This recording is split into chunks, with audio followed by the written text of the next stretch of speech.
안녕하세요. 오늘은 한국 간호 역사 4차 시죠. 한국 간호의 성장기에 대해서 살펴보겠습니다.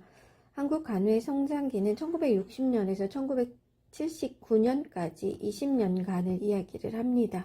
이때 중요한 것은 의료법 개정이 이루어지는데요. 의료법 개정이 여러 차례 이루어졌지만 그 중에서 가장 대표적인 게 1962년 하고요. 1973년 의료법 개정이 매우 중요합니다. 다시 살펴볼 거고요. 그리고 간호교육제도의 변화 살펴봐야 되고요. 간호 전문직 단체 활동이 이제 좀 활발해지기 시작합니다. 그리고 마지막으로 간호 인력들이 해외로 많이 진출을 하게 되는데 간호원들이 해외로 진출해서 취업을 하게 됨으로써 국내 간호에 끼친 영향이 무엇이 있을까, 이런 것들을 살펴보도록 하겠습니다. 학습 목표입니다. 1962년과 1973년 의료법 개정이 매우 중요하다고 했죠. 그래서 이 의료법 개정이 간호에 어떤 영향을 미쳤는지 살펴볼 거고요. 그 다음에 간호교육제도가 어떻게 변천되는지, 1955년부터 이제 간호학과가 생기기 시작했잖아요. 그래서 이제는 간호대학으로서 교육을 진행을 하게 되고 3년제하고 4년제가 혼재되어져 있는 상태인데, 이것을 어떻게 해서 4년제로 하게 되는지, 이런 것들을 앞으로 차츰 살펴가도록 하겠습니다. 그리고 한국간호 성장기의 전문직 단체 활동, 대한간호협회하고 한국간호과학회나 그리고 대한간호협회 아래의 사내 단체들이 병원 간호사회나 군진 간호사회 이런 것들이 많이 들어오면서 활발해지게 됩니다. 그런 내용들을 잠시 살펴볼 거고요. 그리고 간호 인력이 해외로 많이 취업을 해서 나가게 되는데, 우리 간호원들이 해외 취업을 통해서 경제 발전에도 굉장히 많은 영향을 미쳤지만 간호계에도 큰 영향을 미쳤거든요. 그래서 이런 내용들을 살펴보도록 하겠습니다. 자, 우선 한국 간호 성장기 1960년에서 79년까지라고 이야기를 했죠. 이때 사회적 배경을 살펴보게 되면 한국 전쟁으로 인해서 혼란했던 사회가 이제 정비되기 시작하는 그런 때라고 보면 되겠습니다. 그래서 경제적으로도 발전을 하기 위한 굉장한 노력들을 하게 되죠. 그래서 4차에 걸친 경제개발 계획을 통해서 우리나라는 굉장히 고도로 경제성장을 도모하게 되는 때입니다. 한국 간호도 현대의 전문직 간호로 발전하기 위한 초석을 마련하는 계기가 되는데요. 우선 간호원 면허제도가 완전히 확립되게 되죠. 면허시험을 중앙화해서 면허시험을 통해서만 간호사가 될 수 있도록 하고요. 그리고 간호교육제도도 간호대학으로서 현대적인 간호교육제도로 개선을 하게 됩니다. 1973년 의료법 개정에서는 업무 분야별 간호원 제도가 법제화되는데요. 이것은 지금 전문간호사 제도로 정착이 되어져 있죠. 이때 한국 간호 성장기에 초석을 마련했다고 볼 수 있겠고요. 그리고 간호 전문직 단체 조직이 활성화되었다 했죠. 대한간호협회가 활성화되고, 또한 여기에 한국간호과학회가 만들어지면서 이제 연구도 하고 간호지식제 확립을 위한 이런 노력들도 하게 됩니다. 그리고 이때에는 한국간호원 윤리강령이 제정이 됐어요. 1972년 4월에 처음 제정이 되었죠. 그리고 올해 2023년 2월에 한국간호원 윤리강령 내용이 조금 변화가 되었습니다. 우리 교재에는 변화되기 전 것이 있어서 나중에 변화된 내용은 다시 설명하는 슬라이드를 만들어서 여러분에게 제공하도록 하겠습니다. 그리고 간호원의 해외 진출 활성화가 이 시기에 많이 일어나죠. 그래서 이런 걸 통해서 대내외적으로 간호원에 대한 인식을 높이는 계기가 되기도 하였습니다. 그런데 간호원이 해외로 많이 빠져나가면서 우리나라 의료기관에 있는 간호원들은 부족한 상태가 되겠죠. 그래서 이런 간호원 부족 현상이 심화되기 시작했고, 이런 것을 메꾸기 위해서 간호보조원 제도를 만드는 계기가 돼서 지금 좀 여러 가지로 문제가 되고 있습니다. 자, 먼저 의료법 개정을 살펴보겠습니다. 이건 굉장히 잘 알고 있어야지 되는 내용입니다.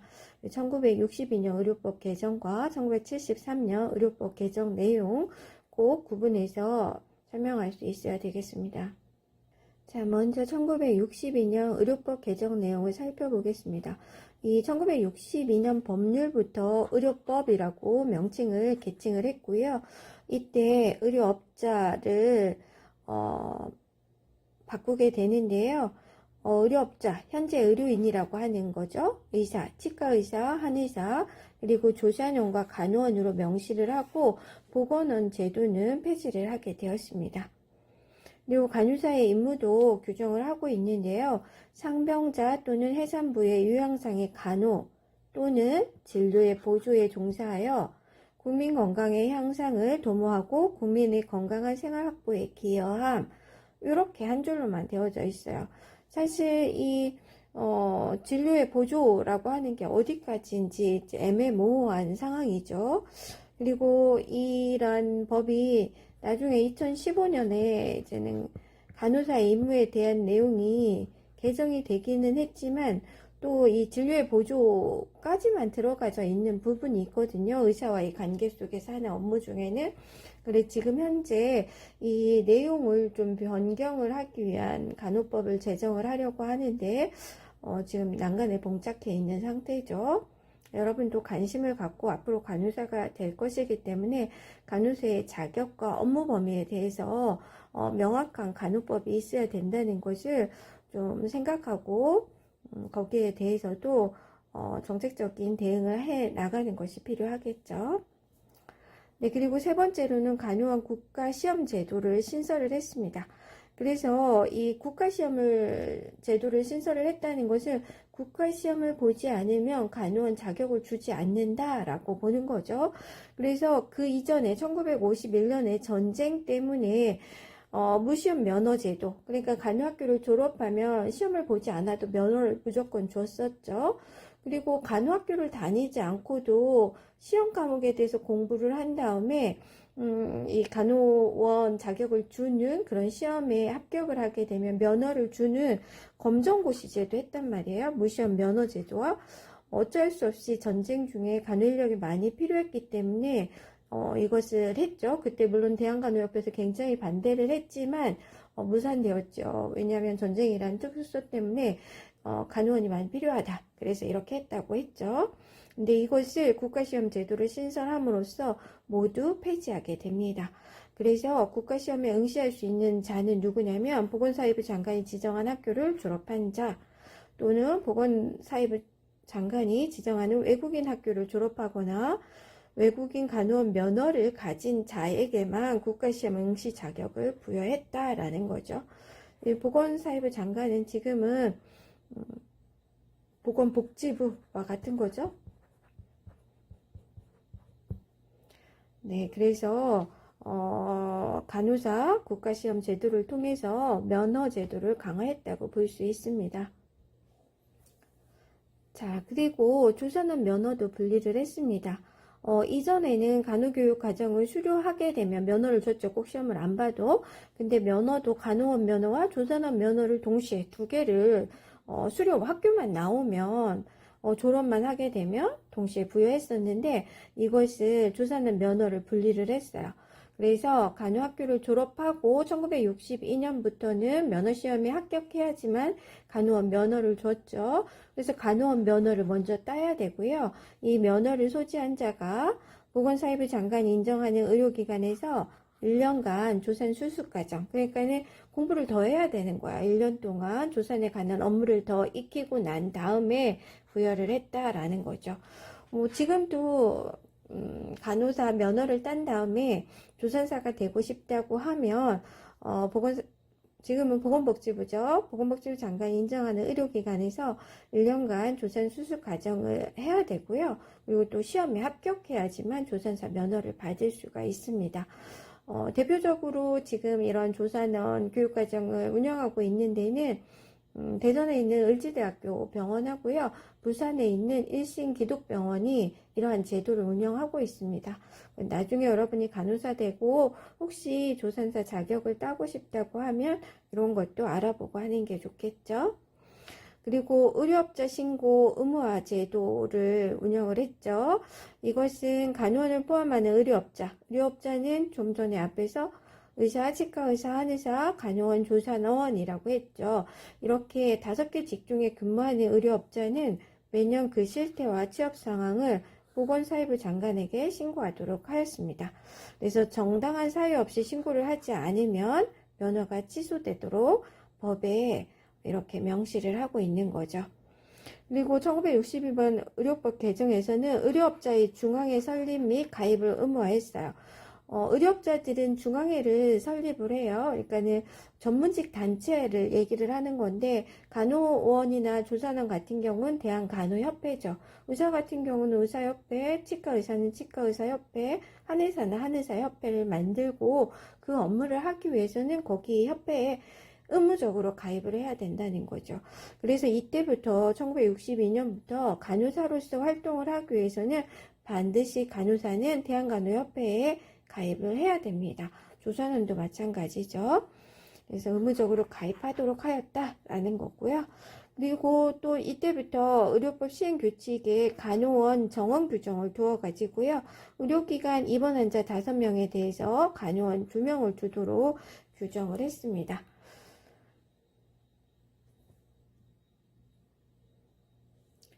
그러니까 만약에 병원이 100병상을 운영하는 병원이어서 환자를 100명을 받을 수 있다 그러면 간호사는 20명, 최소한 20명은 있어야 된다는 거죠. 이렇게 지키도록 했는데 사실은 잘 안 지켜지기는 했죠. 그래서 나중에 이제는 간호관리료 이런 거를 하면서 이러한 간호사 수 대 환자 수 비율에 따라서 등급을 다르게 하는 그런 제도들이 시행되게 되는 것이죠. 그래서 이때부터 1962년부터 간호원 정원 규정은 있었다라고 하는 것을 기억하고 있어야 되겠습니다. 자, 그리고 1973년 의료법 개정 내용에서도 간호에 관한 내용들이 많이 들어있어서 우리가 기억하고 있어야 되는데요.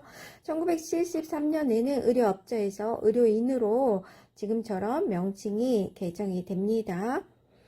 그래서 의료인은 의사, 한의사, 치과의사, 간호사, 조산사가 되죠. 물론 이때는 간호원, 조산원이었어요. 간호사라고 바뀐 것은 1987년이니까요.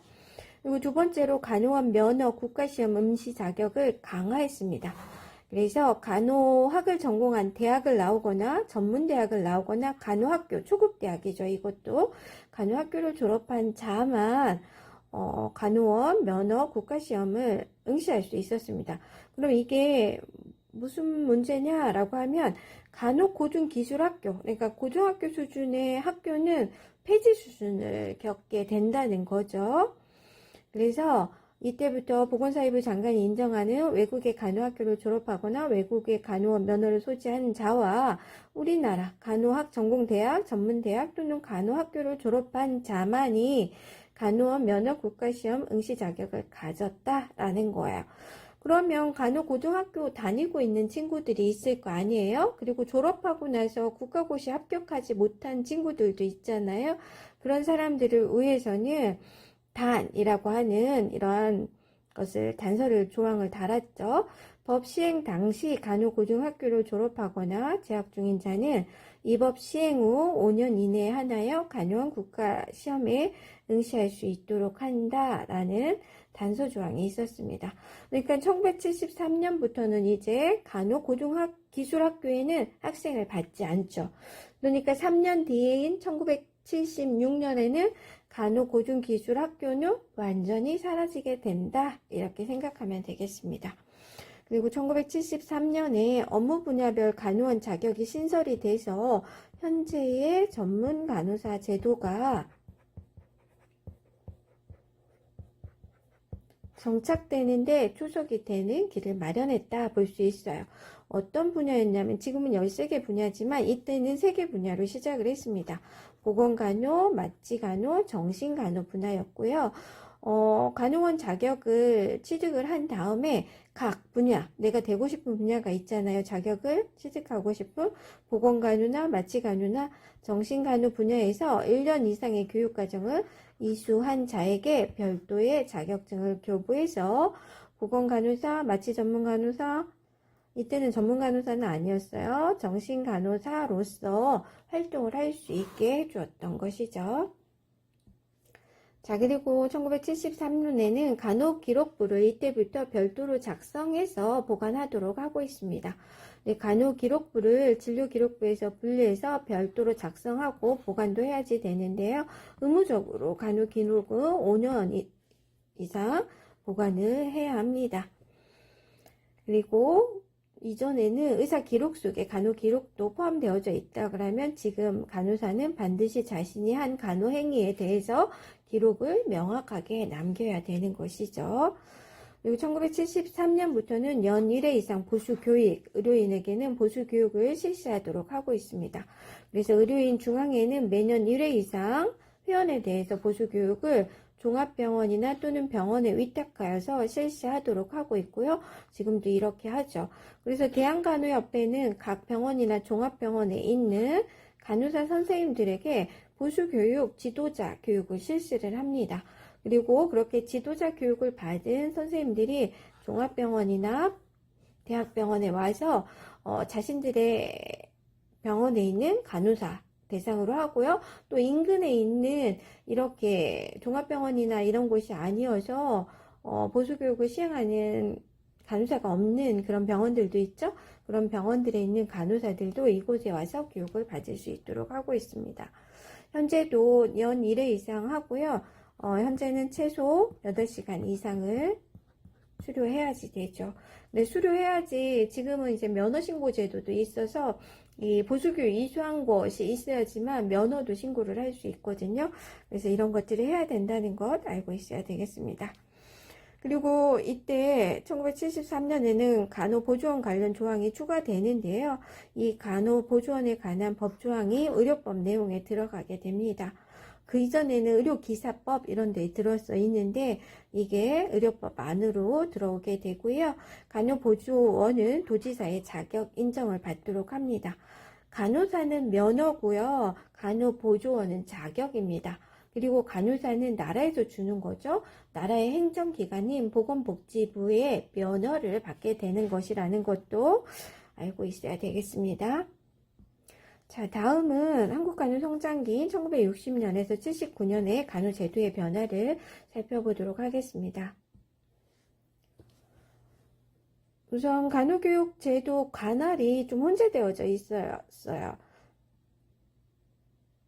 지금은 간호교육은 교육부에서 하죠. 그래서 병원 관련된 거는 보건복지부에서 하지만 교육은 교육부에서 관할을 하는데 이때는 교육부에 해당하는 문교부와 보건사회부, 현재 보건복지부와 같은 곳에서 동시에 관할을 받는 그런 구조였었다.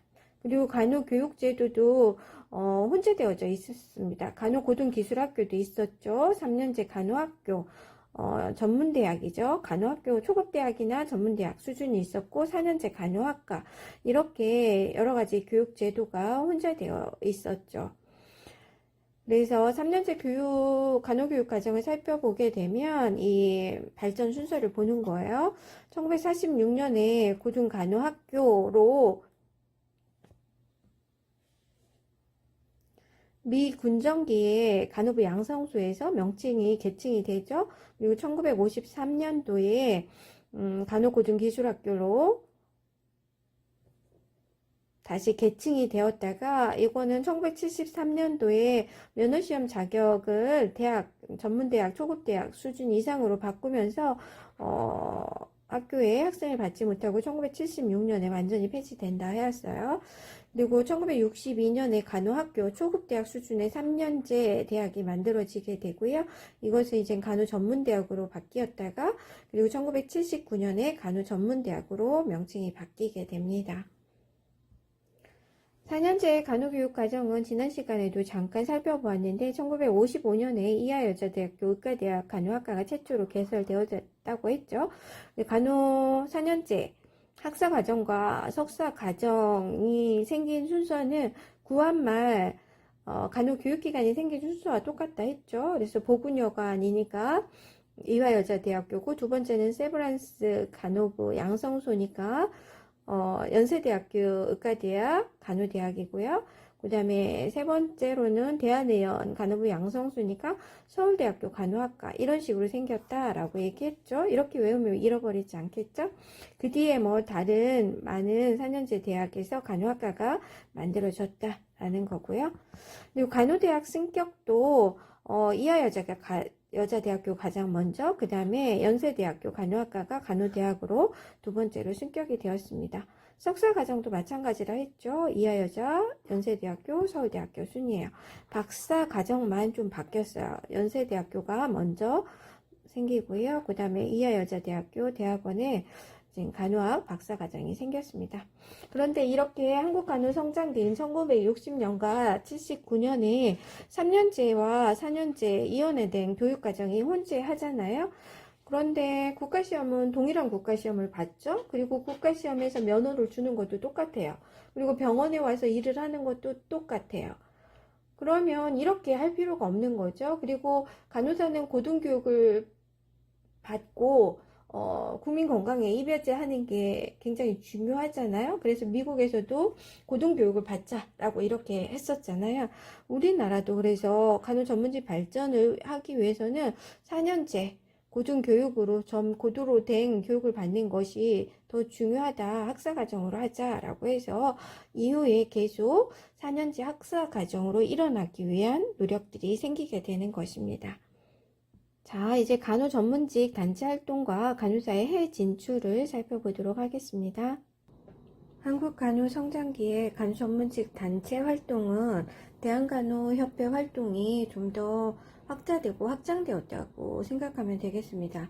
1962년 의료인 중앙회가 설립을 하고 중앙회원 가입을 의무화시킬 수 있도록 의료법에 명시가 되었잖아요. 그래서 이때부터 대한간호협회 회원은 간호원 면허 소지자만 회원 자격을 주었죠. 준위원 제도는 폐지를 했고요. 1962년에 군인들 모임이겠죠. 군신 지부가 협회 지부로 가입이 됐고, 1970년에 맨 처음 보건간호사회가 대한간호협회 최초의 사내단체로 가입을 합니다. 그리고 1976년에 임상간호사회, 현재 병원간호사회죠. 간호원 단체 중에서 가장 큰 단체죠. 이게 대한간호협회에 산하단체로 가입을 하게 됩니다. 이후에 가정간호사든 이렇게 산하단체가 계속 가입을 하고 현재는 10개의 산하단체로 가입이 되어져 있습니다. 그리고 1970년 의료인 단체 중에서 최초로 협회에 회관을 신축을 했죠. 지금 서울에 있는 이 건물인데요. 여기에서 이제 간호교육 같은 것들을 많이 하고 있습니다. 1976년 12월에 현재 간호사 신문인 간협신문을 발간을 했고요. 대한간호협회 인터넷에 가면 이제 간호사들의 정보를 많이 알 수 있는 간호사 신문 이런 것들을 볼 수 있습니다. 그리고 1978년 12월에는 간호문학생을 신설을 해서 이제 간호사들이 시나 에세이 그리고 소설 같은 것들을 여기에다가 공부를 할 수 있죠. 그리고 여기에서 당선이 되게 되면 간호사이면서 문학인으로서 활동을 할 수 있습니다. 그래서 간호문화 창달에도 도움을 주었고요. 그리고 1979년부터는 간호사업을 더 적극적으로 추진을 하고, 그리고 국민건강 증진과 건강사회 구현을 위해서 제1차 10개년 장기 계획을 세우게 되고 이러한 사업들을 추진하게 되었습니다. 그리고 이 한국간호성장기에 한국간호사윤리강령 제정되었다고 했죠. 1972년 4월에 제39회 대한간호협회 총회에서 통과를 했고요. 지금 원래 여러분 책 나올 때까지는 4차 개정이 2013년 개정이 마지막이었었는데요. 올해 5차 개정이 됐어요. 그래서 마지막 개정은 2023년 2월 28일입니다.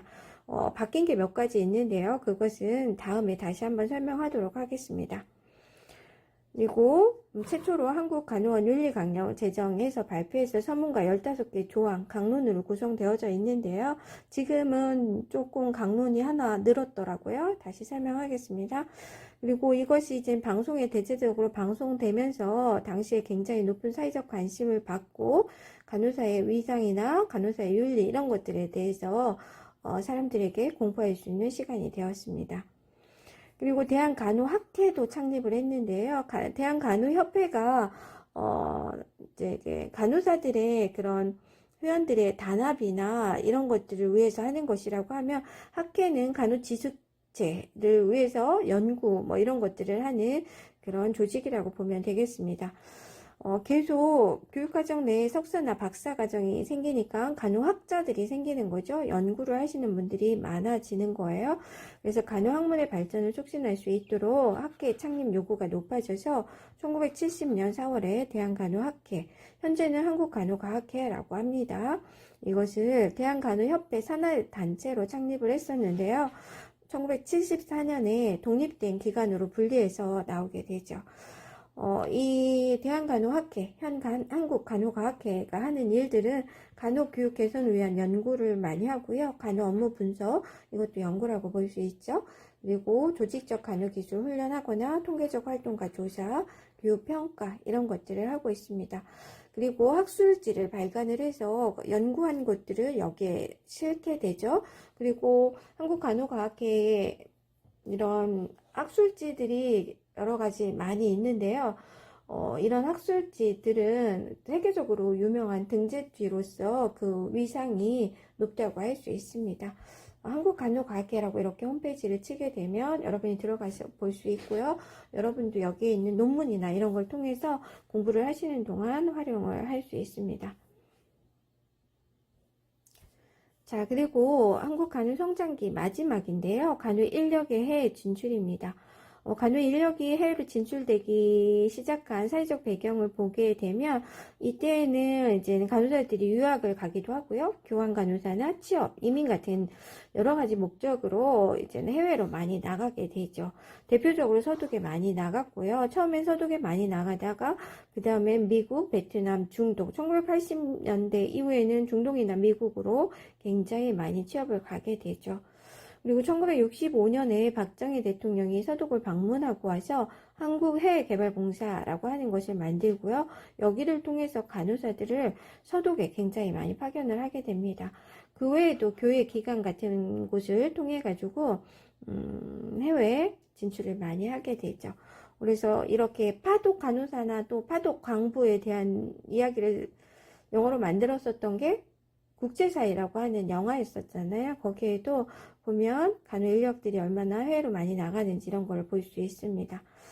그래서 한독 간호요원 협정이라는 것을 체결을 하고요. 1960년에서 75년까지 약 9,300여 명의 간호 인력이 서독에 취업을 하게 되죠. 여기 그림에서도 보게 되면 프랑크푸르트에 이제 한국 간호사들이 도착을 한 것을 환영하는 그런 것을 볼 수 있습니다. 그래서 이때 간호원이 5,300명, 간호보조원이 한 4,000명 정도 서독에 갔었고요. 그리고 서독에 가서 굉장히 일을 잘하셨죠. 그리고 지금 한국에 들어와서 남해에 가면 그때 파독 간호사들이 모여 사는 마을이 있죠. 독일 마을이라고 있고요. 지금은 예전보다는 너무 카페 같은 게 많이 생겨가지고 조금 산만해지기는 했는데, 이런 것도 있다라고 하는 것도 좀 알면 좋겠습니다. 그리고 1970년대 중반 이후에는 중동 지역 및 미국으로 취업 이민이 굉장히 많이 증가했다. 자, 그럼 이렇게 간호 인력이 해외로 진출을 하면서 우리나라 간호계에는 영향을 미쳤겠죠? 네, 국내에 미친 영향과 국외에 미친 영향을 구분해서 살펴보도록 하겠습니다. 우선 간호사가 해외로 많이 빠져나가고 우리나라가 아직 굉장히 경제 성장이 많이 되지는 않았잖아요. 그래서 가난한 나라였는데 선진국 서독 같은 곳에 나가서 돈을 굉장히 많이 벌었죠. 그리고 돈을 벌어서 한국으로 굉장히 많이 돈을 보내줬죠. 그게 우리나라 경제 발전에 굉장히 큰 자금이 되었습니다. 그리고 간호사들이 세계 선진 간호를 경험하고 그리고 또 돌아와가지고 간호계에 또 얘기를 많이 할 거 아니에요. 전파도 하고 그래서 그 국내 간호 전문직이 발전하는데 굉장히 기여를 많이 하게 되죠.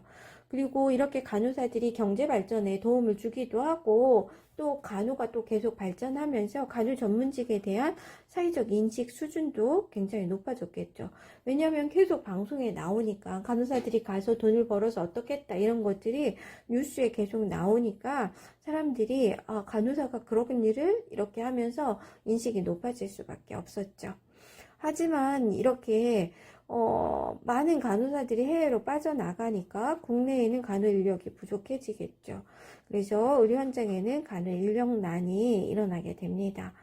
해외 취업으로 의료기관에 높은 이직률이 발생을 하고 의료기관 내에서 간호 업무를 수행하는 데 어려움이 있었죠.